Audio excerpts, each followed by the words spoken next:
Hi, everyone. This is Jason Bierk of Wall Street for Main Street. Welcome back for another Wall Street for Main Street podcast interview. Today's special guest is a returning guest. I actually worked with him a very long time ago at another larger paid newsletter company. He was one of my former bosses.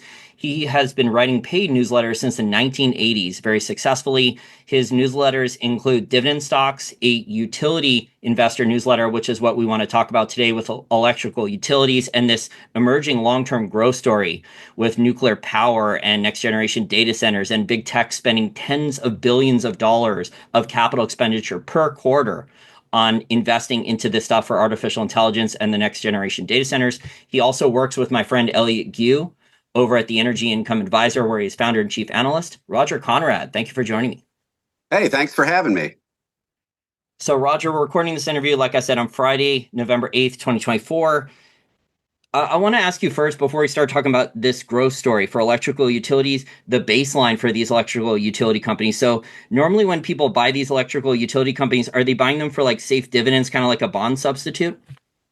I think that's the way most people look at this industry. I mean, it's been around a long time.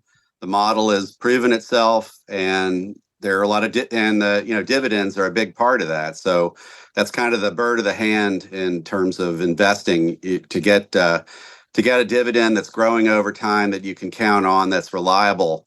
And that's been the main appeal of these companies. Very, very reliable, stable earnings.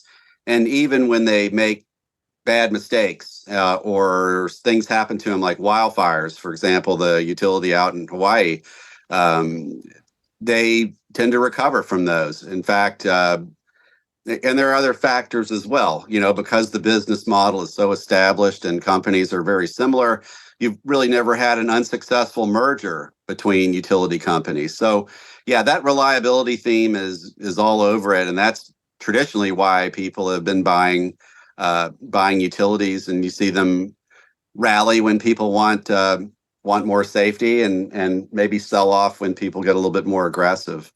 And Warren Buffett has also in the past, he's written about utility companies, calling them basically like government protected local monopolies. So basically the government's not going to allow all these, startup electrical utility companies because there's a lot of heavily a lot of regulatory pressure, red tape in order to build what a coal-fired power plant, natural gas power plant, or even nuclear power plant. So these things are strictly regulated and the government protects like the profits end with a local monopoly.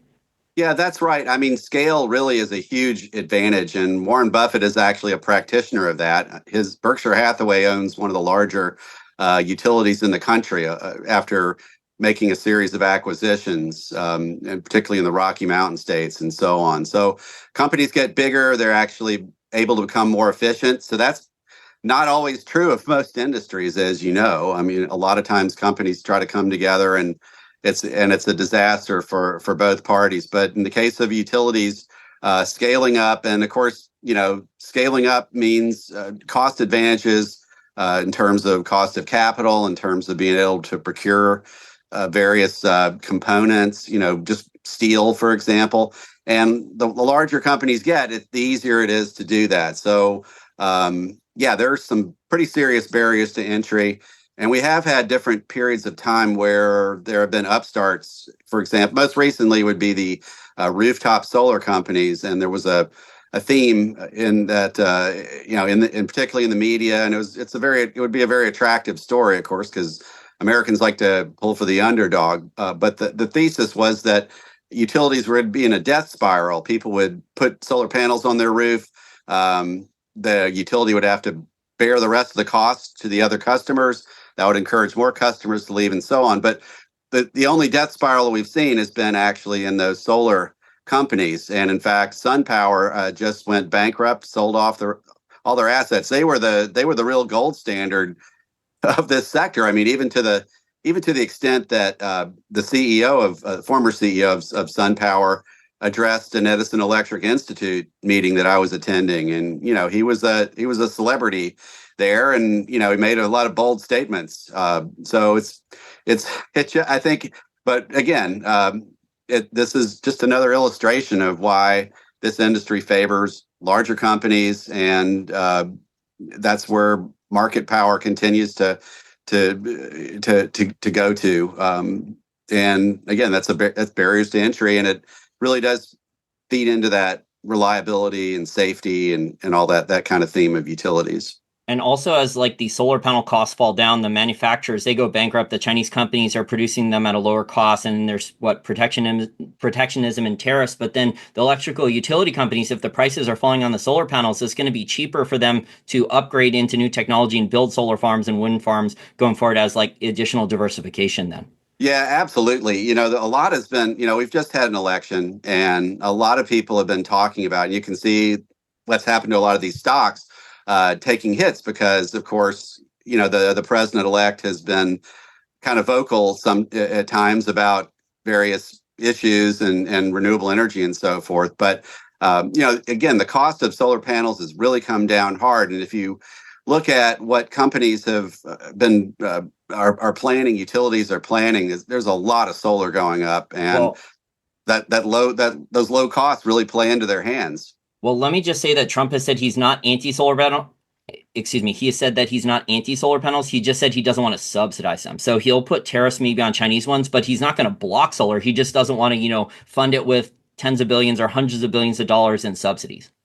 Right. You have those tax credits, and I think that's going to be really, I guess, an issue for discussion because there are definitely a lot of Republicans that also support those tax credits, and they were very successful because in my opinion, because they leaned into something that industry was already doing. A number of companies have said, well, if these go away, we'll just we'll push through the increased cost into our PPAs, in other words, into the selling prices of the long-term contracts they're selling with big tech. So, again, I think doing away with the tax credits isn't going to do away with the kind of growth that we've seen. And that, as one of the big themes about that makes the utilities exciting right now is just the fact that electricity is going to be in such massive demand, and we really are going to have to use all sources. Solar is the easiest thing to put up right now, and tax credits or no, that will continue to be the case. Well, natural gas is easy too, and China has switched over to clean coal with the coal scrubber. So China's still building coal-fired power plants, but they retrofitted and upgraded a lot of their old coal-fired power plants. So there was actually record amounts of coal usage by the end of 2023. It was just out of China, India, and the rest of Asia. It just wasn't here in the U.S. And then we have plenty of natural gas too for electrical utilities if it's not blocked. Yeah, so we have like some of the world's cheapest natural gas. So if our utilities switched over from coal, more of them from coal to natural gas, we could do that. It's just like, a lot of energy policy is political. A lot of energy policy is political. It's become very hard to build pipelines. In fact, the Mountain Valley Pipeline coming out of Appalachia into Virginia took an act of Congress to get through after years and years of delays and very high costs. So, yeah, you're absolutely right. I think some of those regulations will probably come off. I think there's a good chance they will. One thing that did happen during the first Trump administration, there was a lot of opposition in the courts, and a lot of projects got hung up there. So that's another wild card. But I think there's a good chance we'll see more. And you mentioned exports and the fact that China's wants to use gas instead of coal for air pollution reasons, among other things.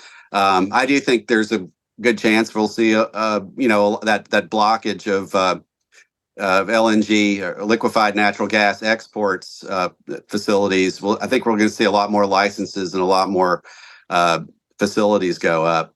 Yeah, I totally agree. I mean, even Biden at one point a couple of years ago, who's talking about subsidizing liquefied natural gas exports with cheaper loans for the facilities to be built. But then I think there was a huge amount of pushback from a lot of his environmental base and the ESG people blocking that. So that never actually came to fruition. But I think I agree with you that the permits will be fast tracked, especially if interest rates come down. So I think we're going to see more liquefied natural gas export facilities come online in the U.S. over the next 5 to 7 years.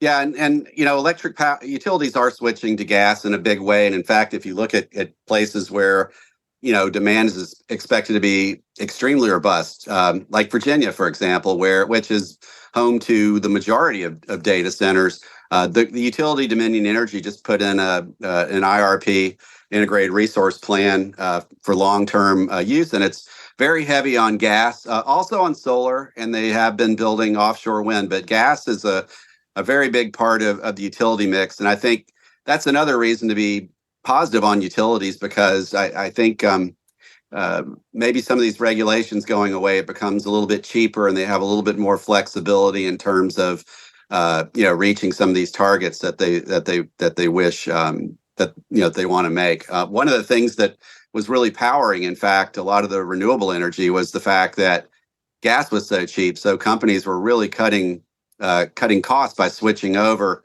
And you have to have pipelines, and you got to have production to make that happen. But I think that's a good possibility. We'll see a little more of that going forward.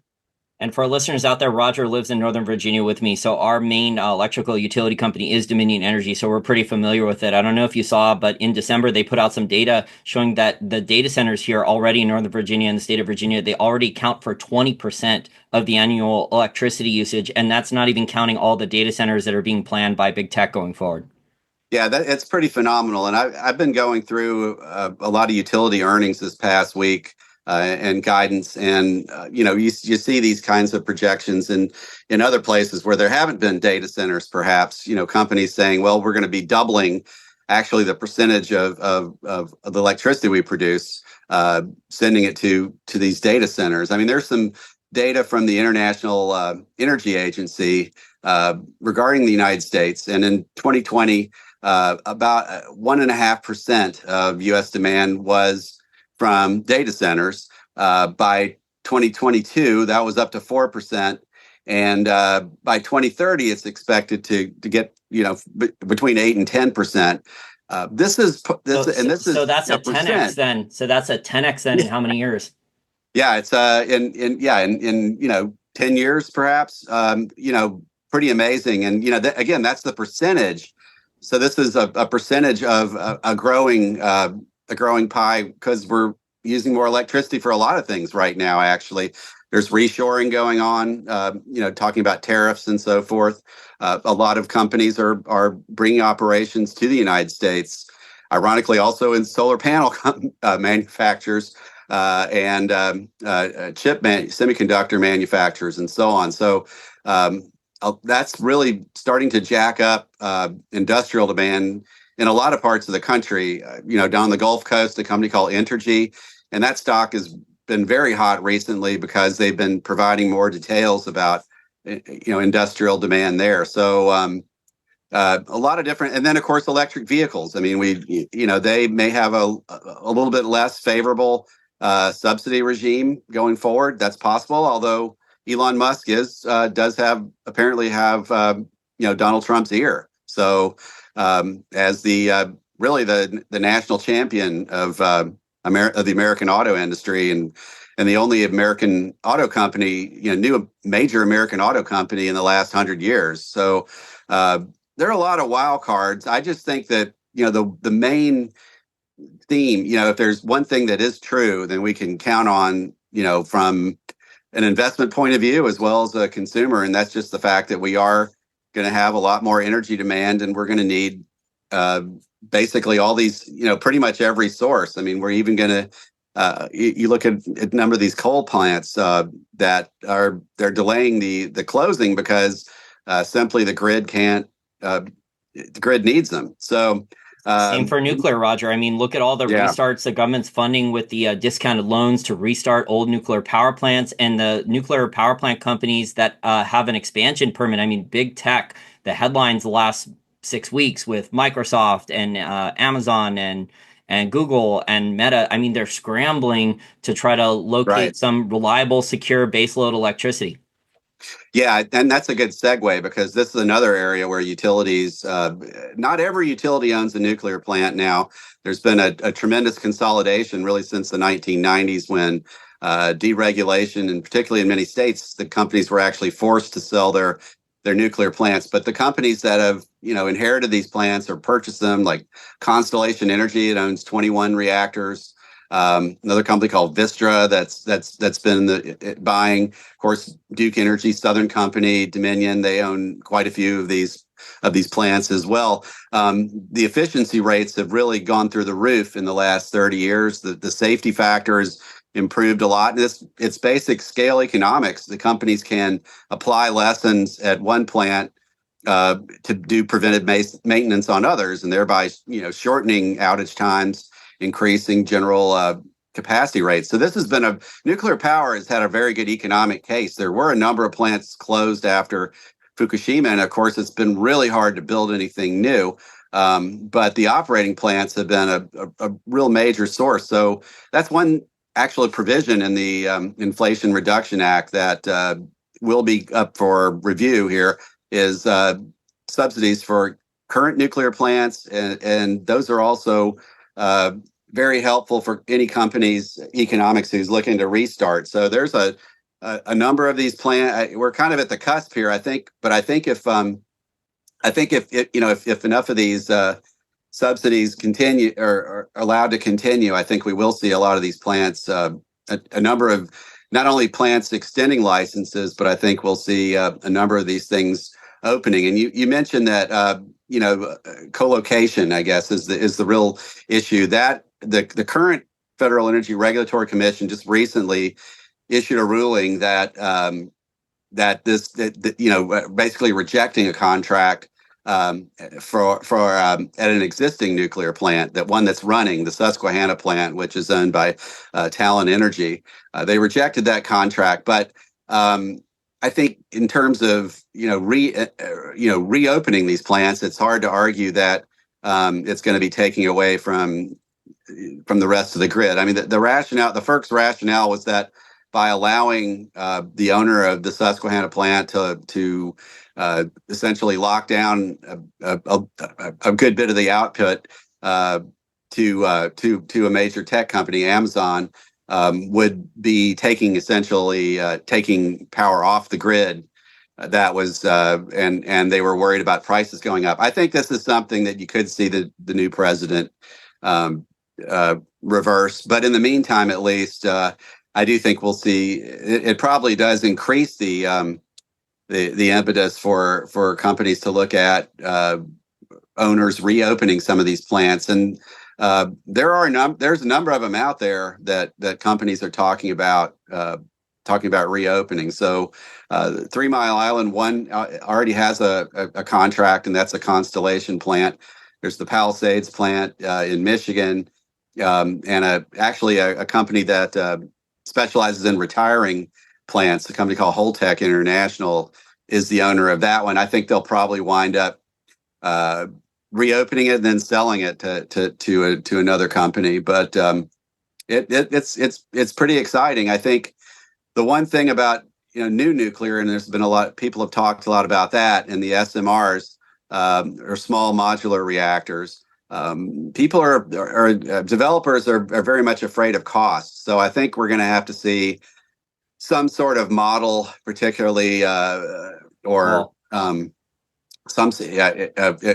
either the smaller ones, either the SMRs or the larger ones, to really be able to nail down costs. And of course, permitting has been a huge part of the cost picture, because a lot of these plants were forced to really bump back their development schedule, and the ones that have been built here, there's two, the two reactors in Georgia, the Vogtle site, they actually got built, but again, after Fukushima, there was a lot of that timetable that they were counting on to keep their costs in line went away, and in fact, the developer, their lead contractor, went bankrupt. So you've got to tighten these development times, and you've got to bring the costs into something that somebody can go to investors and say, "Hey, we're gonna build this thing." And I don't think we're there yet, but I do think there's definitely a lot of will to do it. And you mentioned the big tech companies they certainly have very deep pockets. So if they want to go ahead and fund this, they can definitely get it done. And also in Georgia, now that the nuclear power plants are online and they cost double, I think they ended up costing Yeah. double what the projected budget was. So they did not come in on time and No. on budget. They cost double. But now that they are built, now you have big tech and the data center companies that build the data centers. They're scrambling to secure land around there to get the data centers built around the nuclear power. Yeah, and I think that's we'll continue to see that in multiple sites. There's actually another site in South Carolina where there were two AP1000 reactors. They weren't built. That project was abandoned, and the lead developer was eventually acquired by Dominion Energy, of course, and that's also a possibility that they might go back to that site and try to open those plants. But I think at this point, there's a lot of possibilities. The winning projects and the ones that actually get built are going to have some pretty good cost certainty, because I think that's what's going to be necessary to get regulators to go along, also to get to get it financed. And nobody wants to build a 10-year project because just there's too many unknowns, and it really took a behemoth like Southern to get the Vogtle over the finish line. I mean, if they had been any weaker or smaller, I don't think that would have happened. Now, Warren Buffett has also written about this in the last 12 months in the Berkshire Hathaway investor newsletters, because he's been an electrical utility investor. He's been talking about growth for a lot of these electrical utilities, for electricity demand. A lot of it's because of big tech capital expenditure investment from the Amazons, the Microsofts, the Googles, and the Metas wanting to invest in next generation data centers and artificial intelligence. Do you think that we're seeing a paradigm shift now with these utility stocks from basically like what we were talking about at the beginning of the interview with like safe dividends and kind of boring, but like a bond substitute, into like actual growth here where they can, grow earnings, they could grow revenues, they could maybe grow dividends? Are we going to start to see that going forward? Yeah, I think we've seen that. We're starting to see that with some of them actually executing it. I think there is a certain amount of doubt that they'll be able to continue. I mean, most companies, if you look through the universe, they're talking about growing earnings, some at upper single digit rates. So, and then of course that those earnings feeding through to for dividend growth. So that's a totally different kind of stock than just a stock that you buy simply because it yields a certain amount. So these companies have been issuing this type of guidance, and I think they should be valued to it. But there's been a lot of doubt. First off, we had interest rates rise, so that really caused a lot of people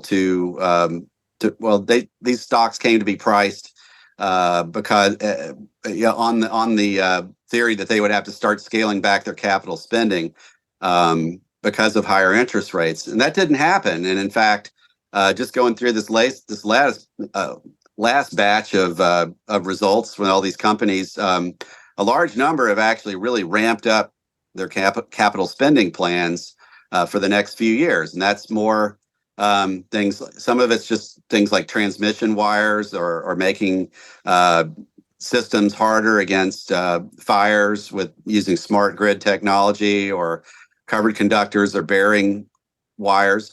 But some of it is also things like new generation and or accommodating electric vehicles, or all sorts of different things that are contributing to this kind of earnings, and they're all earnings growth, and it's all rate based. So it's all kind of, like you said, mandated by law that they're going to earn a certain return when they make this kind of investment. And a lot of the states also now pre-approve investment for several years. So that makes earnings very predictable. They are. So would you say there's a dislocation then between like the capital expenditure that big tech? So like Amazon is projecting, I think, to spend $150 billion in a decade or less on next generation data centers, cloud computing data centers, and artificial intelligence investments. You have the other big tech companies. I think, Roger, it's like tens of billions of dollars. It was $40 billion, I think, in the last quarter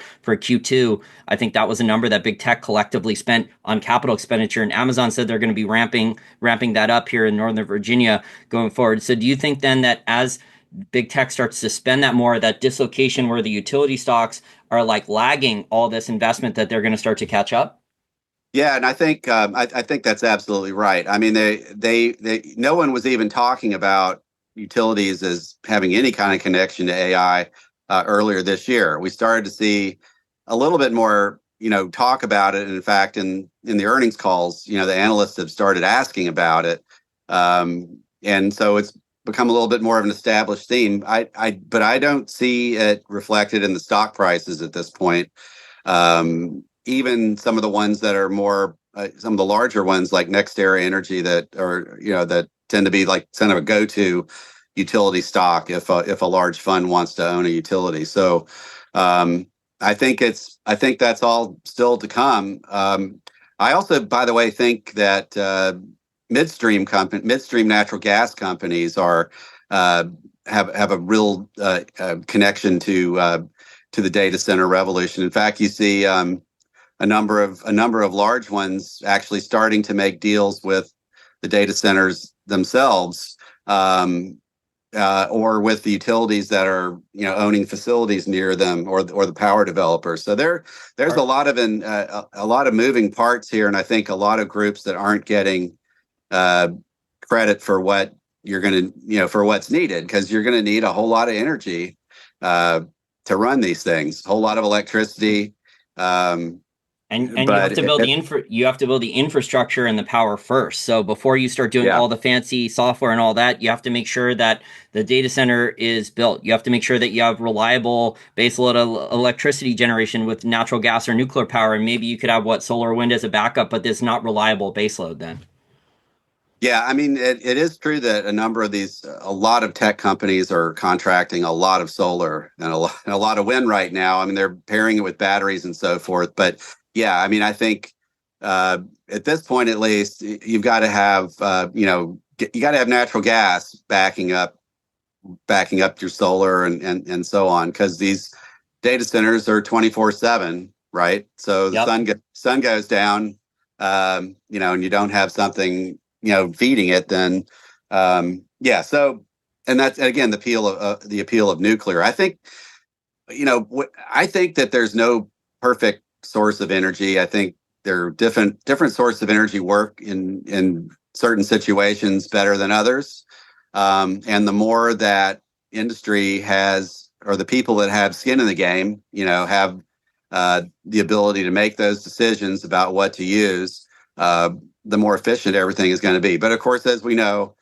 energy is political, and we might need a lot of gas at data centers in some parts of the country. But, for example, New England, they can't really build anything new into there. And so there's this very cheap Appalachian gas 100 miles away. But in the wintertime, places like Boston, the utilities there, they're importing LNG from others overseas, much more expensive. So there are a lot of kind of things that don't make a lot of sense. I'm kind of hopeful for permitting reform to kind of open things up and give people that again have the expertise, the ability to and skin in the game to to make the decisions. But it to the extent that happens, it's going to be very nice for the operators, for investors, for everyone. And to the extent that it doesn't happen, there are things, outages and so on that could happen. So I don't think we're there yet, and I do think that there seems to be at least some kind of bipartisan support, and particularly in the states. I mean, if you look at the states in this last election, nothing really changed, and the states are really where utilities have to queue off of, right? I mean, the state regulators, state policies. That's what sets the rules for utilities, what they can invest, what rates of return they have. So that hasn't changed. So I do think that's kind of a hopeful sign. And if you did pair it with some permitting reform, I think you'll see a lot happen. And again, one thing about these industries that we've talked about today, the utilities and the midstream companies, no one's really looking for them to benefit from this. So they've got it's really blue sky what happens as far as investors are concerned. I mean, to the extent that Well, Warren Buffett is, and you are. So yeah, there's a few people, but I would agree with you that the majority of people, including like professional investors, so like Wall Street people, institutional investors, hedge fund managers, they're not looking at utilities right now, seeing that they're going to be connected to all this capital expenditure boom.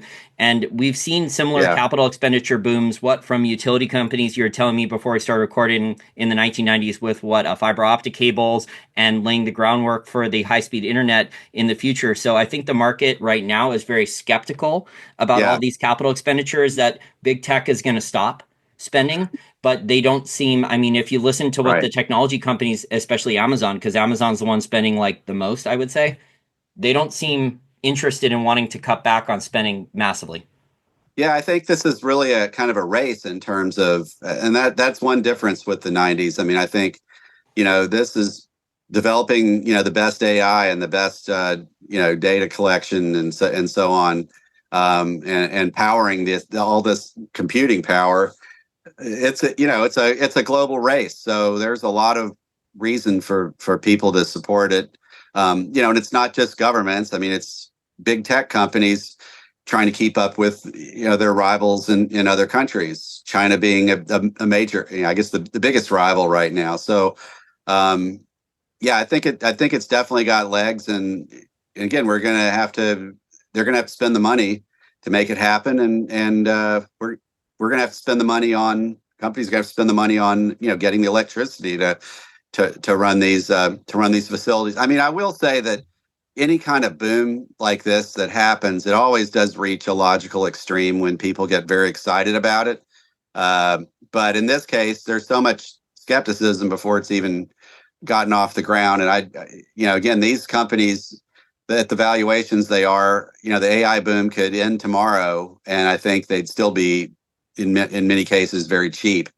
Um, Well, just and I would say the AI boom's not going to end tomorrow because did you see yeah, that over the I don't summer think that so. what opened the company that owns ChatGPT, what so initially they were nonprofit, what OpenAI Systems, and they just converted in the last couple months to for profit. So they're going to have intellectual property, they're going to raise capital now. I think their valuation is around 150 billion from their initial like angel investor and venture capital raises, 150 billion. The CEO Sam Altman, he said that he's going to be co-investing with Nvidia and big tech into these data centers. So they seem committed to this. Yeah, I think so. I mean, I think we're just scratching the surface of what these applications can be. I think people have kind of looked at AI as being, oh well, it's going to take over all the jobs and blah blah blah. Kind of like the Matrix and so on. Um, and in reality, what's going to happen, I think, is it's going to enhance the things that people are already doing. Utilities are one good example of where these things are already happening. You're seeing companies using AI to get a better read on where wildfire risk is.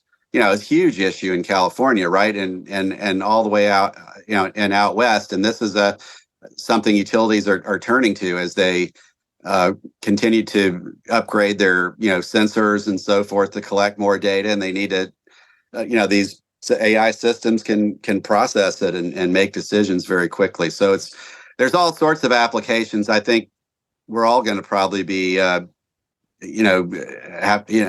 job is going to have probably some sort of enhancement from it. I think it is that powerful. I'm still trying to figure out how it can make my life easier and how to in terms of analysis and so on. But it's I do think this thing has definitely got a lot of legs, and again, utilities are kind of in the middle of it. You can't really do it without them. I think they're like the picks and shovels, along with like uranium, nuclear power, the Yeah, natural gas company. So if you're an EQT energy company and you have a lot of fairly cheap natural gas in what the Marcellus and Utica shale, what in Pennsylvania and West Virginia, you want to build a pipeline down here to Northern Virginia so you can move that natural gas to where all the data centers are going to be built, right? right. And there's the Mountain Valley is pretty much taken up right now. I think we are going to have to see more of these things built. And there's going to be a lot of opposition, obviously, but some permitting reform would definitely help. At a minimum, I think we will see, again, like I said, I think we will see more LNG export licenses granted and more facilities built. But in this country, we're going to need to use a lot of our gas reserves as well, and that's going to require more infrastructure, and it's good news for these midstream energy companies. I mean, they really had a tough previous decade, and these energy cycles really move slowly, and a lot of the companies that were there at the peak of the last boom, 2014 and so on, they're not around anymore. But the survivors are really in the catbird seat, and they're funding all their infrastructure internally at this point. I think because they had to, right? No one's been, when the MLP boom collapsed, no one wanted to buy MLP or let MLPs raise equity or even raise debt to do anything. So they've been operating within their means. It's kind of an extraordinary story, and I think, again, probably another area that is really not getting a lot of credit for its AI connection either. It sounds like we need to, for the infrastructure bills that get passed, like the money's being wasted on a lot of other stuff, and instead it should be spent on natural gas pipelines to prepare for these next generation data centers, because these things, I'm sure you've seen the projections, and you just put out a recent investors presentation at a conference. These next generation data centers, like as energy hungry, energy hogs as the current data centers are, and those are what in major cities or metro areas, and those are for what people, it's called latency and broadband, so people are using those for what YouTube and Netflix streaming, all that type of stuff. I mean, the next generation data centers, we're talking like an order of magnitude more power demands for electricity. Yeah, this is a really exciting area, and the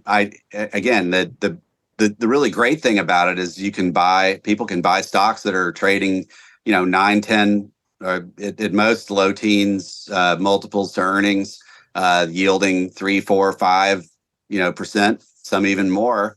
In other words, they're cheap on a valuation basis. You don't have to really go out. You don't have to buy Nvidia, for example, which has been a great stock, right? But it moves around a lot.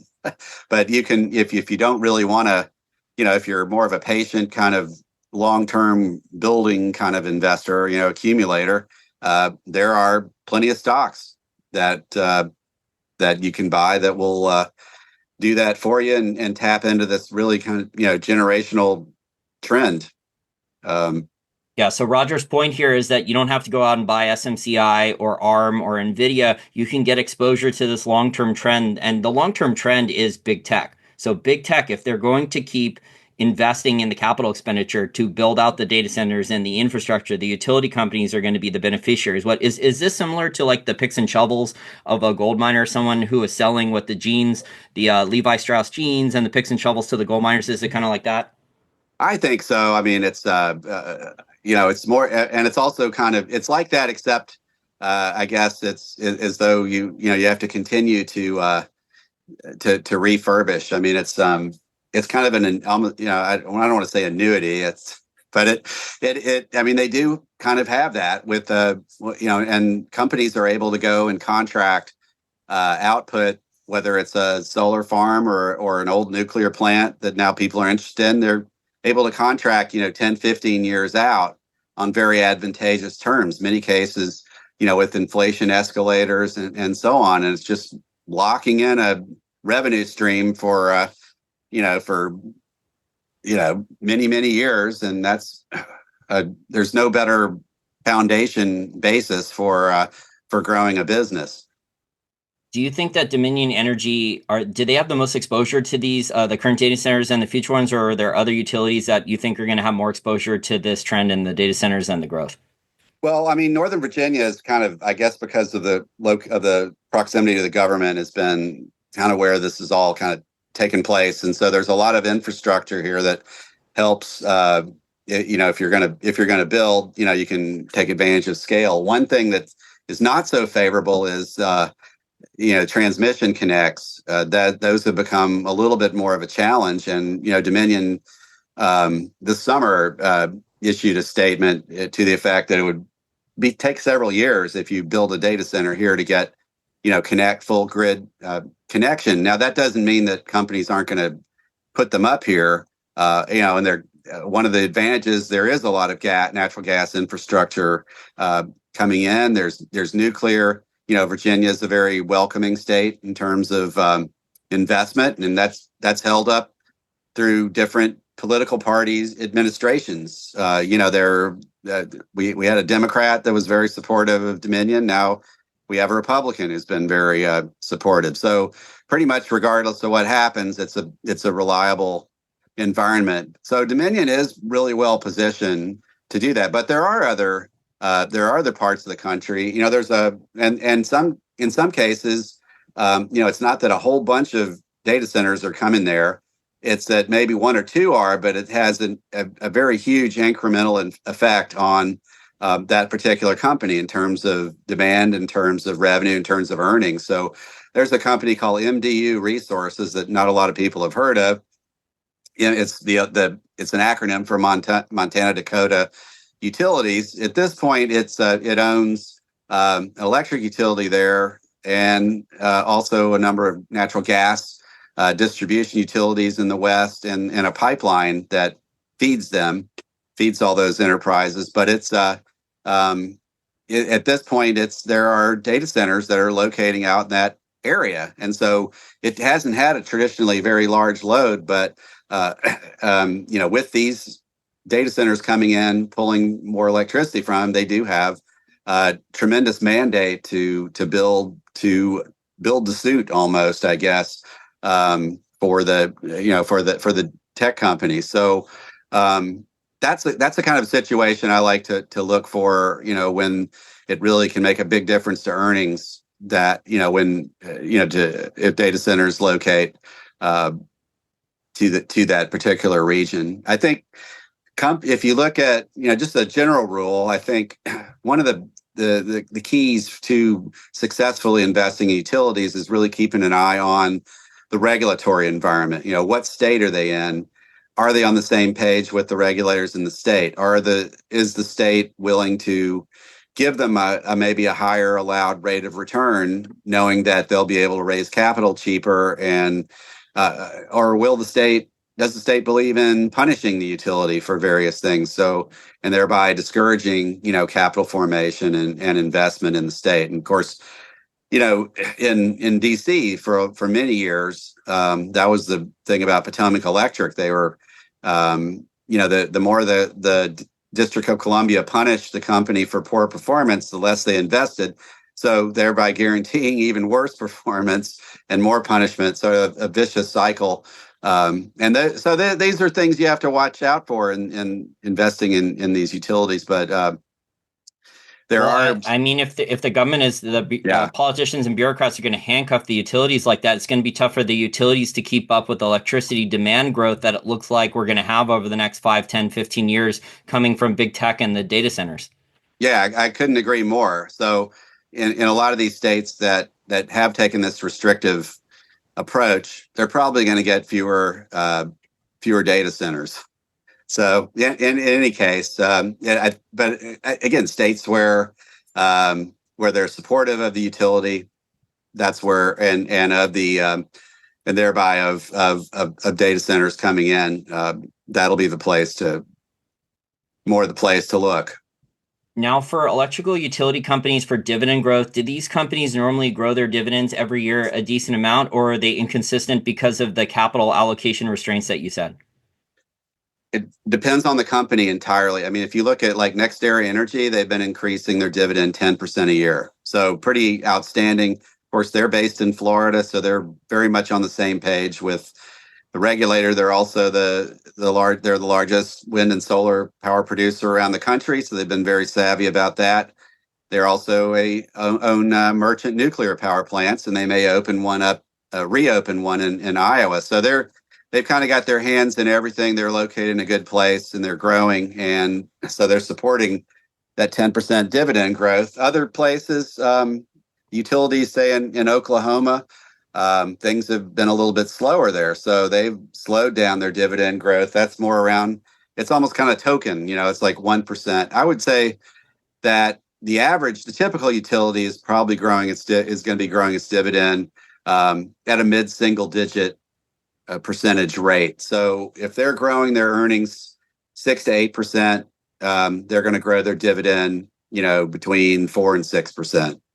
That enables them to keep a little bit more money in to help self-fund. I think if interest rates did come down, you might see those dividend growth rates increase a little bit. But I think that's pretty much what investors can count on. And, it is the inflation rate was higher a couple of years ago. It was pretty close to 9%. I think it peaked. But at this point, that is a rate that's well ahead of inflation. So people can, buy a stock and see that dividend grow, and their income stream stays ahead of inflation.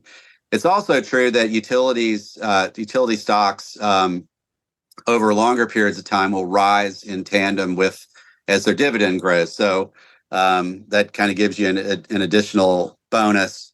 And again, we're talking about the old way of looking at utilities. We're not really factoring in some of this more incremental growth from or potentially explosive growth from data center demand, from reshoring, from more electrification of various industry. And there's a lot of things that are increasing these power demand growth, and you're seeing it in really across the board with utilities companies that were a few years ago we're talking about maybe overall load growing 1%, maybe 1.5%. Now they're talking about 5, 6, 7% growth a year. So Well, I pretty, mean, I don't know yeah. if I'm sure you've seen the projections, so I don't know if they'll come true or not, but because the projections are across the board, but the International Energy Agency is saying by like 2032, 2034, I mean, electricity demand usage, it could potentially double just in the United States. And I don't think they have accurate data on any of the data centers in other countries.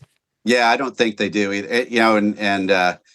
So that could make you more skeptical, or you can also look at it from the point of view that they're are probably they could be underestimating. I think if the utilities in California, which has kind of been an erratic sort of state to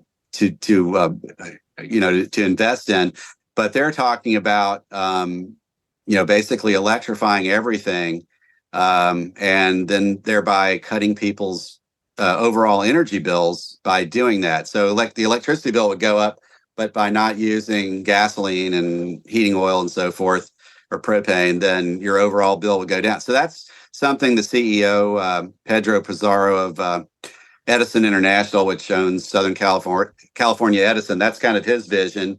And it's kind of the vision of California. So there's a lot of different ways, I guess, this could play out. I think one of the great things about the United States is that every state kind of does things a little bit differently. So if a state really makes big mistakes, other states can look at that and say, well, we're not going to do that. So, I mean, California has provided that, Yeah. unfortunately, as an example. But, you look at it, and then you look at a state like Florida, they don't have, renewable energy mandates. So they don't tell a utility, you got to be 80%, whatever, by a certain amount of time. But the not only are rates well below the national average, but the companies, one reason they are is because NextEra has been replacing various things with solar panels, and thereby cutting into its fuel costs pretty substantially. So not a wholesale. They're not doing everything on solar, but they're again replacing certain aspects of their power systems where it makes sense, and thereby driving down costs. So that's the kind of thing I think that happens when there's less, government mandated or where they don't try to set the rules down. A lot of people confuse, even people that are really like, are all about the energy transition. They're I guess they don't really trust the way corporations do things, or companies doing it. But I can tell you, I mean, utilities are trying to, make things cleaner and make things cheaper. So And That's they because adopt that's their business. And the utilities want to adopt new technology too, especially if it becomes cheaper. They'll adopt new technology. So people think of like these utility companies as old and stodgy, but they're also adopting new technologies. I think the difference here, Yeah, Roger, is that big tech, right? They have deep pockets. They can afford yeah, lobbyists. So if they want nuclear power, if they want a yeah, natural gas pipeline, so if Jeff Bezos goes to his lobbyists and politicians and says, we just bought all this land here in Northern Virginia. We just spent a couple $1 billion buying all this land all over Northern Virginia. We're going to build next generation data center campuses that are the size of a university. We want natural gas pipelines and we want another nuclear power plant extension. It would be easier for him to get the legislation changed, get through all the rules, regulations, red tape yeah, that maybe like a couple decades ago could not happen. yeah. And I think he'd have a very willing partner in Dominion, and as would other projects in other parts of the country. I mean, this is really something that companies really want to attract to their service territories, and I think sort of the competition is on, I guess. Yeah, I would agree. And I think the Yeah, electrical utilities are the safer way, along with nuclear power and uranium, to play all this. Data center service companies, because I'm not a tech expert, Roger. I don't think you are either. So I think it's no, easier for me to understand that, okay, Dominion Energy, the electrical utility companies, if the big tech companies are going to keep investing all this capital expenditure, many billions of dollars, buying land, starting building the data centers, I mean, like someone else is going to get all that capital for the infrastructure build out, the capital expenditure boom. yeah. I mean, as long as they're willing, yeah. I mean, how this works. I mean, as long as people are willing to invest, a lot can happen. So it's going to be interesting to see, if because when rules are changed and people get, um, there's more uncertainty, investment tends to fall off. So I think, again, nuclear is very much advantaged in the. I mean, the Inflation Reduction Act, whatever. It's really an all of the above act, right? I mean, it basically Joe Manchin, the former senator from West Virginia, held it up unless it basically advantaged every, tax credits and everything. And so nuclear is very heavily advantaged here to keep plants open. Well, even if the US doesn't build new nuclear power plants, I mean, it's a lot easier in China or India to build them. So you have other countries Right. that are bringing that stuff online. So, I mean, the US is going to fall if we do not have, I think we saw this with Europe, Roger, the last like 4 or 5 years in the European Union. They Yeah. switched especially Germany, they switched what to wind and solar, and their electricity costs went so high. Small business owners, their manufacturers got absolutely killed. And so, like, businesses got shut down. People couldn't afford an extra $1,000 a month on their electricity bill. In the United States, I mean, if that happens, that would destroy our economy with energy costs rising that high. Yeah, I think I don't see that happening. And again, some states may, if some states do go down that route, where not they're not doing the most efficient thing, um, other states will take advantage. But that's the thing. I mean, I've heard for years, covering this industry, a lot of people talking about, well, we need a national strategy. We need to have national rules and so forth. I think it actually does benefit us to not have them, and because again, for those reasons, because Texas doesn't have to do things like California, or Florida can do things different from California, or Virginia can do things different from Ohio, and so on.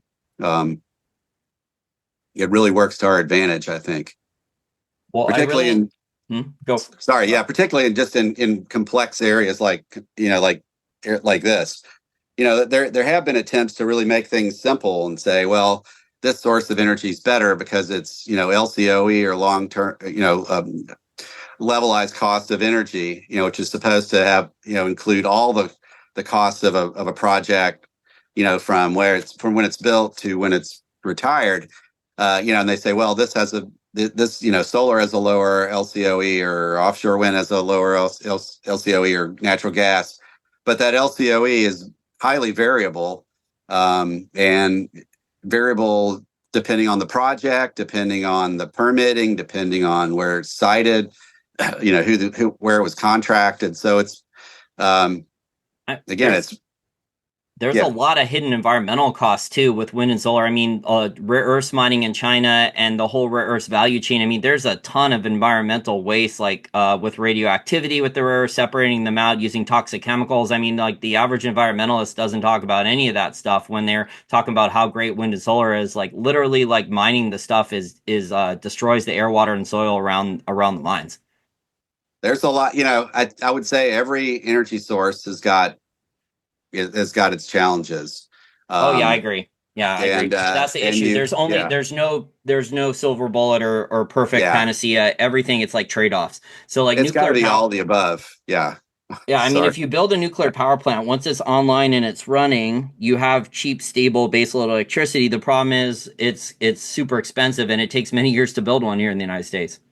That's the whole thing. If they can, again, truncate the permitting or at least make it more efficient, um, and reduce that amount of time, I think it'll make a huge difference for citing anything. But at this point, that's we don't have that, and that's the biggest hurdle I think to uh, anybody building. I mean, I will say a number of utilities are now they've won approval from regulators for exploratory efforts to see, should we build some. Duke Energy in the Carolinas is a good example. Keep bringing up Dominion, but Dominion in Virginia, they also have a project underway to study, using SMRs and so on, and potentially at existing nuclear sites, which they've extended the licenses for. But it is exploratory, and I think if they could have some assurance that they could site, permit, fund, and build these things in a certain amount of time at a within a reasonable cost range, I think they'll do it. Um, so we'll see when that happens. And SMRs are small modular reactors for our listeners Yes. out there. So they have like some small ones. I think I saw that they put them in a big rig, some small nuclear reactors are testing them, but they're working on other stuff. The problem is like even getting permitting approval for like pilot plants and testing facilities. So like with a liquid fluoride molten salt thorium reactor, those things have not gotten approval for small little pilot plants and stuff like that. So hopefully in the next decade, we'll start to see more innovation in that space. Yeah, and I think with the right incentives they will. And if what we've been talking about today, even if it's only half of what some of the projections have been saying, I think you will have that economic basis. What you're referring to the amount of electricity usage, like the projections from the International Energy Agency or others, with how much electricity demand is going to grow then over the next 10 years? Right. I mean, even if it's like half of what they're projecting, that's still pretty much that's still a good multiple of what we've seen over the last 20 years. Did you So see the white paper from the software engineer for artificial intelligence who left OpenAI over the summer? And he's saying that China's electricity demand is going to go up like 20x compared to the US, and he has the US is like more than doubling. So I don't know if that's accurate. I don't know what data he used, but he's saying that China is going to like just go an order of magnitude higher for electricity demand usage, and they're going to start with infrastructure like announcements that they're going to start building out these data centers for a jobs program or something. yeah, I mean, I would not be surprised if that were the case. They've also gone a lot more EVs. I mean, on that route, so which makes a lot of strategic sense for them because they have to import oil from all kinds of places. I mean, we produce pretty much our own gasoline and so on. So yeah, that makes a lot of sense that they would go in that direction. And then the other calculus is just the fact that in countries that are emerging, and I don't know, this doesn't apply that much to China, but it definitely applies to countries like Vietnam and India. Just getting to the electricity intensity, the usage that a developed country has will require a quantum leap in generating sources. Yeah, they're because they and they need to reach those levels of intensity if they're going to compete, with first world economies Well, India's in just these started that. I mean, industries. Yeah. India's just started that. Like, I think India has quite a few nuclear power plants under construction. They're building out the infrastructure. They've been importing record amounts of oil and natural gas, liquefied natural gas. So India is like really on a big time infrastructure and energy consumption boom lately. Yeah, absolutely, and it's all hands on deck, right? I mean, they run a lot of coal plants there, and they get a lot of grief for that internationally. But that, and so does China. But again, unless there are other sources where they can electrify and meet this quantum leap in demand that we're talking about, yeah, you're going to see coal used. Coal's going to be necessary. I mean, coal is like found everywhere in the world. And, so every country has some. Not every country has, abundant gas and oil and gas reserves. Not every country has great, hydrology or can afford to build a nuclear power plant, but they can afford to mine coal and run it in coal power plants, which is whatever 120-year-old technology. So, in some parts of the world, that's the difference between, having electricity and not. And it does mean more, greenhouse gas emissions and so on, maybe worse air in some of those countries. But I think, if I think having electricity is pretty essential for countries around the world. And again, just the getting to the level of electricity intensity that we have. And I've got multiple, as I'm talking to you, I've got multiple devices on here. So, which I need. So, it's yeah, it's just, again, it's an all of the above world, and it's a world where not only are we going to be using a lot more electricity here, but other countries around the world are going to be using it as well. And there's going to have to be all kinds of ways of generating it. Yeah, I agree. And Americans take it for granted. But if you believe Warren Buffett, and he's talking about how these electrical utilities, they have more growth coming in the next, 5 to 10 years than they've had in many, many decades. So it sounds like that we're going to have to make a lot of investments into finding upgrading the infrastructure, upgrading the electrical grid for these next generation data centers and the other technologies, in addition to the emerging markets like India and other parts of Asia, Latin America, and Africa, because they want to use electricity too. Yeah, couldn't agree more. Well, Roger, you are a wealth of information along with Elliot Gu over there running your oil and natural gas newsletter. Please tell my listeners about your different newsletters. So we have Capitalist Times as our company. I think most of what I've been talking about today, you would find in Conrad's Utility Investor. And we've also talked a little bit about Midstream energy companies. So we have another advisory called Energy and Income Advisor. You mentioned Elliot, and he's been my partner, I guess, for 12 years now. We've been doing this business. But we have that. We also have a number of other advisories, an income portfolio advisory, a growth portfolio advisory. We do real estate investment trust. We do bonds.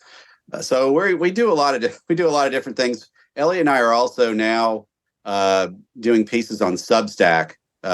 Mine's called Dividends with Roger Conrad, and it's free. It comes out every Sunday. I do have paid services on Substack as well. But if you want to just read something, read my stuff, please pay a visit to Dividends with Roger Conrad. Again, it's on Substack, and all you have to do is just you can go to the app and sign up for it. It's a very exciting time for electrical utility companies. I mean, this kind of came out of nowhere the last couple of years. Yeah, I mean, I guess that's fair to say. I mean, there are signs here and there about artificial intelligence and so on, and the power need. But I think most people are probably talking about crypto, which is another thing we could talk about, driving up electricity demand as well, and particularly in some of the more less populated parts of the country. Utilities have done a tremendous business with that. But it's for real, and you see it in the numbers of companies, just the demand that is coming their way, and they're having to build now to meet that demand. So it's and the model again with utilities is the more they spend and are able to spend with the support of the regulators, the faster their earnings grow, the higher their dividends go, and eventually the higher their stock prices go.